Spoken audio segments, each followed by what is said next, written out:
Good morning to all. I am Anand.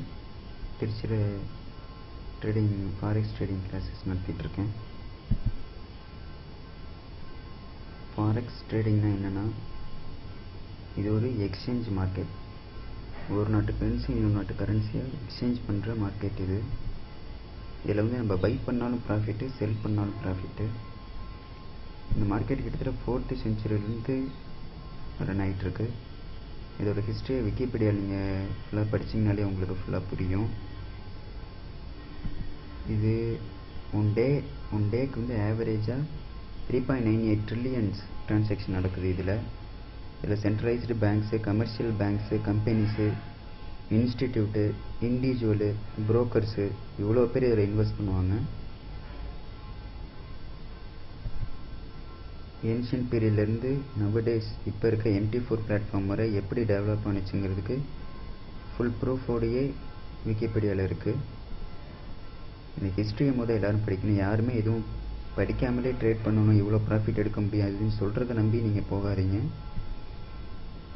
இதில் வந்து major banks, top 10 banks வந்து இதில் இன்வெஸ்ட் பண்ணுறது யாருன்னா டச் பேங்க்கு, சிட்டி பேங்க்கு, HSBC, JP Morgan, இந்த மாதிரி எவ்வளோ பேங்க்கு. இதில் வந்து எதுக்காக இந்த ட்ரேடிங் நம்ம பண்ணுறோம், யாரெல்லாம் பண்ணுறோம், எந்தெந்த நாட்டு கரன்சி எவ்வளோ இன்வெஸ்ட் பண்ணுது, அதெல்லாம் பார்த்தீங்கன்னா USD யுனைடெட் ஸ்டேட் டாலர் வந்து பார்த்தீங்கன்னா 84.9% வந்து இன்வெஸ்ட்மெண்ட் பண்ணுறாங்க. இந்தியன் ருபி பாருங்கள் 0.9% தான் பண்ணுறாங்க. ஏன்னா இந்தியா வந்து ரொம்ப கம்மியாக இன்வெஸ்ட் பண்ணுது. New Zealand dollar, Hong Kong dollar, Swiss francs, Australian dollar, pound எல்லாமே இதில் இன்வெஸ்ட் பண்ணுவாங்க. இது வந்து 4 செஷனில் நடக்கும். சிட்னி, டோக்கியோ, லண்டன், நியூயார்க்கு எல்லா செஷன் மூலியமாக நடக்கிறனால இது 24 hour இந்த மார்க்கெட் இருக்கும். யூரோ யூஎஸ்டியில் வந்து மோஸ்ட்லி 28% வந்து ட்ரேடிங்கில் இருக்கவங்க எல்லோரும் அதில் என்ட்ரு ஆவாங்க. USD JPY 14%, GBP/USD 9% இது பண்ணுவாங்க, ஆர்டர் ப்ளேஸ் பண்ணி ப்ராஃபிட் எடுப்பாங்க. Political conditions full and full எல்லாமே இதில் இருக்கும். அதில் வந்து சென்ட்ரலைஸ்டு பேங்க்ஸ் வந்து எல்லாமே இதில் இன்ஃபார்ம் பண்ணும், இது இன்வெஸ்ட் பண்ணும். மார்க்கெட்டுக்கு போகலாம். இது என்னோடய அக்கௌண்ட்டு. உங்களுக்கு காமிக்கிறதுக்காகவே நான் ட்ரேட் பண்ணி வச்சுருந்தேன். இந்த மந்த்து ஃபர்ஸ்ட்லேருந்து இன்வெஸ்ட் பண்ணி 4th February 2013 அன்றைக்கி நான் இன்வெஸ்ட் பண்ணியிருந்தேன் $20. கிட்டத்தட்ட இது வரைக்கும் எனக்கு ப்ராஃபிட் அரௌண்ட் $2.15 வந்திருக்கு. $20 டெபாசிட் பண்ணியிருக்கேன், $2.15 ப்ராஃபிட் எடுத்திருக்கேன். அப்படின்னா 100%க்கு 10% எடுத்திருக்கேன். இதே நீங்கள் பேங்க்கில் ஃபிக்ஸட் டெபாசிட்டில் போடுறீங்கன்னா 1 year முடிஞ்சதுக்கப்புறம் தான் உங்களுக்கு கொடுப்பாங்க 10%. பட் நீங்கள் இதை 1 monthலேயே எடுத்துட்டீங்க 10%. ஸோ நீங்கள் பேங்க்கில் போடுற அமௌண்ட்டை இதில் இன்வெஸ்ட் பண்ணி கிராஜுவலாக எடுக்கணும்னு நினச்சா தாராளமாக எடுக்கலாம். 1 monthக்கு 10% எடுக்கிறோன்னா 1 yearக்கு 100% எடுக்கலாம். 100% இல்லாட்டியும் ஒரு 50% எடுத்தாலும் உங்களுக்கு லாபம் தான். இதில் வந்து அதிகமாக ப்ராஃபிட் எடுக்கணும், அதிகமாக எடுக்க முடியும் அதுன்னு சொல்கிறவங்க எதையும் நம்பாதீங்க. அப்படி எடுக்கிற மாதிரி இருந்தால் இந்த மார்க்கெட்டில் இவ்வளோ லிக்விடிட்டியே இருக்காது. இது ரொம்ப அவ்வளோ ஈஸியாலாம் இதில் ப்ராஃபிட் எடுத்துட முடியாது. அடுத்து நடக்க போகிறத யாராலையும் நிர்ணயம் பண்ண முடியாது. It is unpredictable market. அப்படி ப்ரிடிக்ட் பண்ணுற மாதிரி இருந்தால் எவ்வளோ பேர் ப்ராஃபிட் எடுத்திருப்பாங்களே, அதை யாருமே சொல்ல மாட்டாங்க. எல்லாருமே ப்ராஃபிட் எடுக்க முடியும்னு சொல்லியே தான் உங்களை ஏமாத்துறாங்க. அதே மாதிரி இதுக்கு வந்து கோர்ஸுக்கு வந்து 1 lakh 2 lakhலாம் சொல்லித்தரேன்னு சொல்லிட்டு இருக்காங்க. இந்த மார்க்கெட்டு அவ்வளோ ஒர்த்து தான். பட் ஆனால் அதுக்கு தனியாக படிக்கணும். யாரும் இங்கே படித்து பண்ணலை.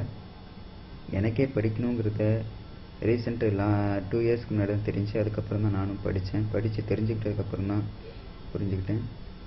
அதனால் இங்கே வந்து நான் இன்ஸ்டியூட் மாதிரி வச்சு நடத்துறதுனால நீங்கள் படித்து முடிச்சோன்னா நாங்கள் வந்து சர்டிஃபிகேட் கொடுத்துருவோம் உங்களுக்கு. கோர்ஸ் ஃபீஸ் பார்த்தீங்கன்னா 15,000. அது இல்லாமல் இதில் உங்களுக்கு டெக்னிக்கல் இண்டிகேட்டர் வந்து டெக்னிக்கல் இண்டிகேட்டர்னு சொன்னேன் நான். அதே மாதிரி யார் பேசினாலும் இது மாதிரி ஸ்ட்ராட்டஜினா என்ன, ஸ்ட்ராட்டஜி உங்கள்கிட்ட என்ன ஸ்ட்ராட்டஜி இருக்குதுன்னு சொல்லி கேட்குறாங்க. ஒன்றே ஒன்று மட்டும் தெரிஞ்சுக்கங்க, ஒரு ஸ்ட்ராட்டஜி ஒர்க் ஆகுதுன்னா இன்னொருத்தவங்களுக்கு இந்த ஸ்ட்ராட்டஜி ஒர்க் ஆகாது. அப்படி ஒர்க் ஆனிச்சுன்னா எல்லாருமே ப்ராஃபிட் எடுத்துனா இந்த மார்க்கெட் எப்படி ரன் ஆகும்? அவ்வளோ தூரம் ப்ராஃபிட் எடுக்கிறவங்க எதுக்கு சொல்லித்தரேன்னு சொல்லி உங்கள்கிட்ட 1 lakh 2 lakh வாங்குறாங்க? அவ்வளோ தூரம் ப்ராஃபிட் எடுக்கிறவங்க எடுத்துக்கலாமே. அதே மாதிரி இதை வந்து ஒரு 2 நாள்லையோ 3 நாள்லையோலாம் கற்றுக்க முடியாது. மினிமம் 1 year படிக்கணும். இதுக்கு ஃபுல் அண்ட் ஃபுல் ப்ராக்டிஸ் ரொம்ப முக்கியம், எக்ஸ்பீரியன்ஸ் ரொம்ப முக்கியம். நீங்கள் இன்வெஸ்ட் பண்ணுற அமௌண்ட் வந்து மணி மேனேஜ்மெண்ட் யூஸ் பண்ணி ப்ளேஸ் பண்ணணும் ஆர்டர்லாம். இப்போ USD CAD இந்த கரன்சி பேர் எடுத்துக்கிட்டிங்கன்னா